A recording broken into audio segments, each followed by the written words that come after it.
எதிர்க்கட்சிகளின் எதிர்ப்புகளையும் மீறி 3 புதிய குற்றவியல் சட்டங்கள் அமலுக்கு வந்தன. அமல்படுத்தப்பட்டுள்ள புதிய குற்றவியல் சட்டங்களுக்கு எதிர்ப்பு தெரிவித்து நாடு முழுவதும் வழக்கறிஞர்கள் போராட்டம் நடத்த முடிவு.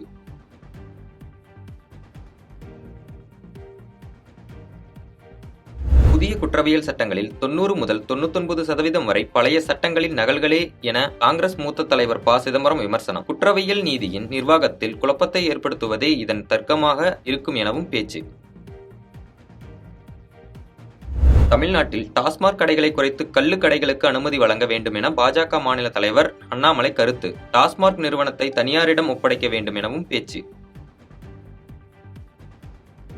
தென் மாநிலங்களில் பருவமழை படிப்படியாக குறைய வாய்ப்பிருப்பதாக இந்திய வானிலை ஆய்வு மையம் தகவல்.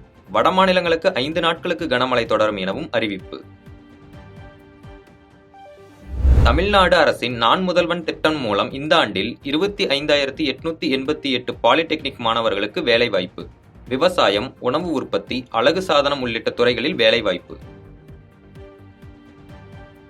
கருணை மதிப்பெண்கள் வழங்கப்பட்டோருக்கு நடத்தப்பட்ட நீட் மறு தேர்வின் முடிவுகள் வெளியீடு.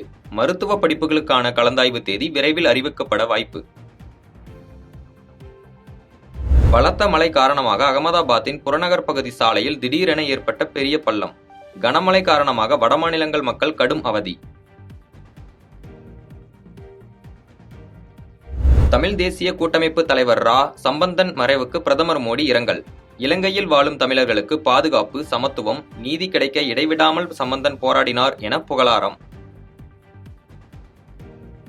T20 உலகக்கோப்பை இறுதிப் போட்டி நடைபெற்ற கரிபியன் தீவுகளை புயல் நெருங்குவதால் இந்திய வீரர்களின் வருகையில் மாற்றம்.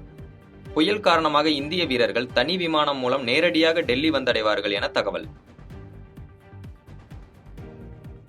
RCB அணியின் பேட்டிங் பயிற்சியாளர் மற்றும் ஆலோசகராக தினேஷ் கார்த்திக் நியமனம். கடந்த IPL தொடரினை அடுத்து ஓய்வு பெற்ற அவர் அடுத்த ஆண்டு முதல் RCB அணியின் பயிற்சியாளராக நியமனம்.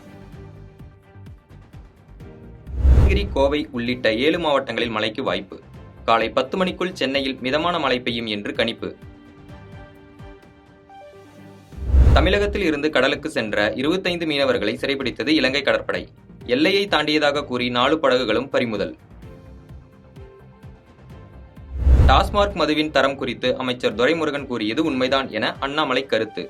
தரமற்ற மதுவால் தான் பலர் கஞ்சா, கள்ளச்சாராயத்தை நோக்கி செல்வதாக குற்றச்சாட்டு.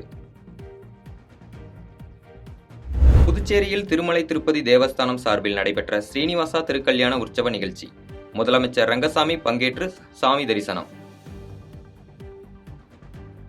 சென்னையில் அடிப்படை சுகாதாரம் அகல பாதாளத்தில் உள்ளதாக அண்ணாமலை விமர்சனம். சுகாதாரமின்மையால் சென்னையில் எத்தனையோ பேர் நோய்களால் பாதிக்கப்பட்டுள்ளதாக பேட்டி. அகமதாபாத்தில் கொட்டிய மழையால் சாலையில் வெள்ளப்பெருக்கு. குஜராத்தில் 5 நாட்களுக்கு கனமழைக்கான ஆரஞ்சு அலர்ட் விடுத்தது வானிலை மையம். குஜராத் மாநிலம் காந்தி நகரில் உள்ள சுரங்கப்பாதையில் தேங்கிய மழைநீர். தண்ணீர் பீரங்கி மூலம் மழைநீரை பீச்சி அடித்து அப்புறப்படுத்திய தீயணைப்பு துறையினர்.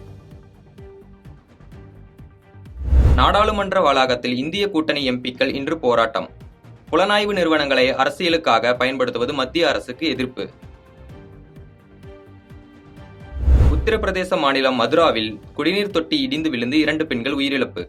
6 கோடி ரூபாய்க்கு கட்டப்பட்ட 3 ஆண்டுகளில் இடிந்து விழுந்ததால் பாஜக அரசுக்கு மேலும் நெருக்கடி.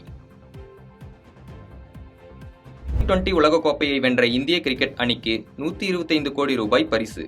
BCCI செயலாளர் ஜெய்ஷா அறிவிப்பு. பாதகம் செய்பவரை கண்டால் நாம் பயங்கொள்ளலாகாது பாப்பா. மோதி மிதித்து விடு பாப்பா, அவர் முகத்தில் உமிழ்ந்து விடு பாப்பா. அண்மை செய்திகளை உடனுக்குடன் தெரிந்து கொள்ள இணைந்திருங்கள் இயம்நாடு தொலைக்காட்சியுடன்.